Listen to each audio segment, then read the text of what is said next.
35 साल के लिए आप कैसे ले सकते हो यार? 35 साल के लिए मैं बोलता हूँ कौन सा स्टॉक लो, आप एनएसई लिस्ट हो रहा है, आप ले लो 35 साल के लिए, एनएसई जिंदा रहेगा, कुछ नहीं होगा। आप एनएसई निफ्टी ले सकते हो, निफ्टी ईटीएफ ले सकते हो 35 साल के लिए। एक शेयर में 35 साल, सपोज 34th ईयर में ये कंपनी बंद हो जाए, जो भी आप बोल रहे हो, कुछ भी झमेला हो जाए, फिर किसको पकड़ने जाओगे? आपकी लाइफ तो खत्म, फिर आप अगले जन्म का वेट करोगे कि यार इस जन्म में तो हो नहीं पाया, इसने मेरा खराब कर दिया, मेरा 34 साल मेरा चला गया, अगले जन्म में मैं वैसे करूंगा। नहीं, ऐसा मत करो। ये लाइफ एक ही बार है, इसको समझो एक ही जिंदगी है, इसी में पूरे पैसे बनाने हैं। आप एक कंपनी में इन्वेस्ट करके सारी अपनी तकदीर आप दूसरे वाले के हाथ में डाल दोगे। Never do that. At least 3 company होनी चाहिए, तीन से कम तो नहीं होना चाहिए। मेरा ऐसा आदमी तो बहुत कॉन्सेंट्रेटेड रहने वाला भी बोलता है you should have 3, you can't put all your money in one company. Unless वो वन कंपनी कोई एसबीआई हो गई फॉर एग्जांपल, या आप बोलो कि वो एक ही कंपनी कोई कोटक बैंक हो गई, एचडीएफसी बैंक हो, not even Kotak bank, HDFC bank हो, वैसा कुछ। बट इतना कंपल्शन क्या है? वो भी तो रिटर्न 12-14% ही देगी ना। JSW energy good company, great company, मेरा उतना डिटेल में देखा हुआ नहीं है, जरूर देख के एक बार डिस्कस करेंगे। इनके सीईओ काफी एक्टिव है, प्रशांत जैन करके नाम है इनका, और वो टीवी में भी उनके इंटरव्यू से ही लगता है कि he is got a grip of things. So that I would say I have not seen it in detail. Hindalco is not a cyclical, it's a converter. वो रॉ मटेरियल लेती है, कन्वर्टर में जो आपकी प्लास्टिक का कैन का पियो, soft drink का भी प्लास्टिक के प्लास्टिक बोल रहा हूँ, ये मेटल कैन में जो आते हैं, जो सॉफ्ट ड्रिंक जो आते हैं वो, तो वो अगर आप पियोगे तो आप देखोगे कि उसका जो कैन है ना वो हिंडाल्को बनाती है। वो नोवेलिस्ट जो प्लांट है इनका बाहर वाला वो बनाता है। सिर्फ 20% जो हिंडाल्को का बिजनेस है, जो इंडिया बिजनेस है ब्रॉडली, वो रिस्क वाला है कि अगर मेटल बढ़ गया, मेटल घट गया तो क्या होगा, नहीं होगा। बट अदरवाइज हिंडाल्को का सारा बिजनेस जो है वो काफी डी रिस्क बिजनेस मॉडल पे, सामान खरीदना, बना के बेच देना, कन्वर्जन का पैसा लेना। दिव्यांग मंगलानी कह रहे हैं, sir I am student and I have been investing my savings in the stock market. I would like to know your view on bitcoin and auto ancillary sector.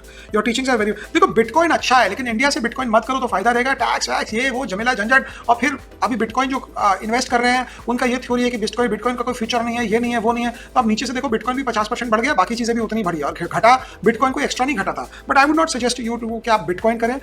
America में कंपनी कॉइन बेस करके जो crypto अगर चलेगा तो वो शायद अच्छा करेगी, वो आप देख सकते हो, लेना नहीं है, लेने के लिए स्टॉक्स अलग होते हैं। और ऑटो एंसिलरी तो मतलब वो होता है कि बाबू जितना पैसा दे देंगे उतना ही काम कर लेंगे ऑटो एंसिलरी वाले। आप अगर वाइपर बना रहे हैं मारुति के लिए, या आप पीछे का टेल लाइट बना रहे हैं, या आप शॉक अब्जॉर्बर बना रहे हैं, आप कभी नहीं बोल सकते कि मेरा प्राइसिंग पावर इतना है, मुझे इतना पैसा दो। वो जितना आपको आपका ओरिजिनल इक्विपमेंट वाले देंगे, अगर मारुति के लिए बना रहे हैं तो मारुति आपको पूरा टाइट करके देगी, इतना टाइट करके पैसा देगी कि बस उतना पैसा मिले कि आपका घर चलता रहे और आप एक्स्ट्रा नहीं कमा पाओ। तो ऑटो एंसिलरी में वो प्रॉब्लम है।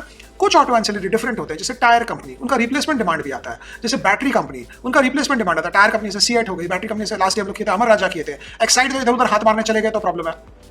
लेकिन शॉक एब्जॉर्बर कितने बार चेंज होता है गाड़ी का, अगर आप ले लिए तो। टेल लाइट कितने बार चेंज होता है, कोई ठोक दिया तो चेंज हो गया, सो हो गया, तो वो हिसाब से देखना चाहिए। इसी के थ्रू करिए।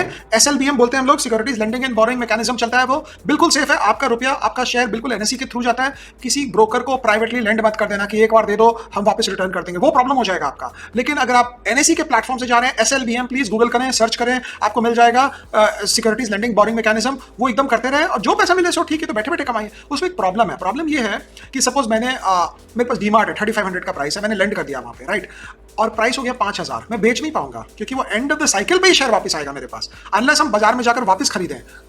तो आप अटक जाते हो एक बार अगर आप लेंडिंग करते हो वो शेयर बेचने से। सो वो कंसेप्ट से आपको देखना पड़ेगा। Sir should I completely stop buying high P stocks, P of 50 and 100? Absolutely, you should stop unless the company is growing at 30%. Company बढ़ रही है 12% पे, P 80, क्या है ये? मतलब इस पे पैसे बन सकते हैं कभी? बन ही नहीं सकता। कोई हिस्ट्री दिखाए कि 80 का P और 12% का ग्रोथ पे कोई कंपनी कोई पैसा बनाया हो। या तो ग्रोथ होना चाहिए 30-40% तो पैसा बनता है, और 80 का P में तो नहीं बनता पैसा। हाँ, वो लास्ट का आपको जंप मिल जाएगा, बुल मार्केट का टॉप हो रहा होगा, एक बबल बन रहा होगा, तो 80 से 300 भी पी जाता है, बट वो रेयरिटी है। उसके बाद फिर क्या होता है सबको पता है, उसके बाद 50% गिरते हैं स्टॉक। तो 80 का P स्टॉक पे तो लेके मुझे तो लगता नहीं कोई सेंस है। तो इसीलिए आपको बहुत केयरफुल होना होगा अगर इतना हाई P और ग्रोथ नहीं है तो। बहुत अच्छा क्वेश्चन है। 10 लाख से बनाना है आपको 2 करोड़ 25 साल में, तो 20 गुना कराना है आपको 25 साल में 2 करोड़, राइट। सो 20 गुना 25 साल में अगर आप बनाएंगे तो क्या रिटर्न बनेगा? चलो हम लोग कैलकुलेट करें। 10 साल, याद है 4 गुना होने के लिए हम डिवाइड करते थे 144 से। सो अगर 15% का रिटर्न बनेगा तो 10 साल में हो गया 4 गुना, राइट, करेक्ट, ब्रॉड चल रहे हैं हम लोग। अगर हम रूल ऑफ 144 याद है हमने पीछे किया था, तो अगर 10 साल में अगर हो गया 4 गुना तो हो गया 14.5% का रिटर्न। 144 बाई 10 14.4%। 20 साल में फिर 4 गुना हुआ तो 14.4% पे, तो 4 इंटू 4 16 गुना हो गया हमारा। हमको चाहिए कितना? 20 टाइम्स, 20 टाइम्स, राइट। तो 20 टाइम्स के लिए 20 साल तक हम पहुंच गए 16 गुना, 14.5% पे। अब अगले 5 साल में 50% तो बढ़ ही जाएगा ना, मोटा मोटी रो पिट के। तो 14-15% का आप रिटर्न समझ रहे हैं। ये मैंने आपको रैंडमली इसीलिए बोला कि जो रूल ऑफ 144 है, रूल ऑफ 72 है, इससे आप बिना सोचे समझे, बिना दिमाग लगाए, बिना कैलकुलेटर उठाए आप अनुमान लगा पाएंगे आपको क्या रिटर्न चाहिए। तो इनको रिटर्न चाहिए 14-15% का। मेरे हिसाब से निफ्टी ईटीएफ 12-13% रिटर्न कर देगा। और थोड़ा सा अगर आप आगे पीछे छाट पीट के शेयर लें तो आपको 14-15% रिटर्न होगा। आप बहुत अंडर एस्टिमेट कर रहे हैं, शायद शेयर बाजार में रिटर्न से अच्छा ही